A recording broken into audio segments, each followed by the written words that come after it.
एका बाजूला होता हजारो सैनिकांचा गर्विष्ठ सरदार आणि दुसऱ्या बाजूला होता स्वराज्याचं स्वप्न पाहणारा राजा. अफझल खानाला वाटलं शिवाजी राजा संपूर्ण म्हणजे एका मिनिटाचं काम आहे. पण प्रतापगडाच्या जंगलात जे घडलं त्याने संपूर्ण भारताचा इतिहास बदलला.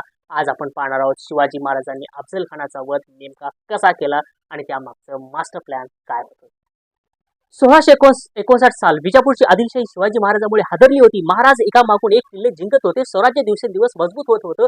ते थांबवण्यासाठी आदिलशहाने पाठवला त्यांचा सर्वात भयानक सरदार अफझल खान.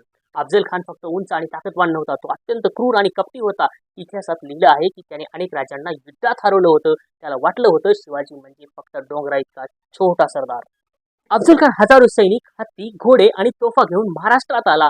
पण तो फक्त युद्धासाठी आला नव्हता, तो शिवाजी महाराजांना मानसिकरित्या तोडू इच्छित होता. म्हणून त्याने वाटेत मंदिरं उद्ध्वस्त केली, लोकांमध्ये भीती निर्माण केली. तुळजापूरच्या भवानी मंदिरावर त्यांनी हल्ला केल्याचं सांगितलं जातं. त्याचा एक उद्देश होता शिवाजी महाराजांना संतापून मैदानात आणणं. पण महाराज शांत होते, कारण ते फक्त ताकदीने नाही तर बुद्धीने युद्ध जिंकत होते. महाराजांनी युद्धासाठी निवडलं प्रतापगड. का? कारण प्रतापगडाभोवती दाट जंगल होतं, अरुंद रस्ते होते, मोठ्या सैन्याला तिथे लढणं कठीण होतं. महाराजांना माहीत होतं खुल्या मैदानात अफझल खानाची ताकद जास्त आहे.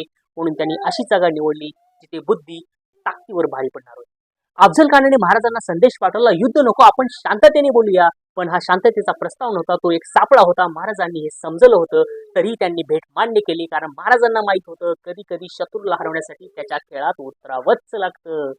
पुढे महाराजांनी खास तयारी केली. त्यांनी अंगात चिलखत घातलं, डोक्यावर लोखंडी टोपी घातली आणि सर्वात महत्वाचं हातात लपवलं वाघनख.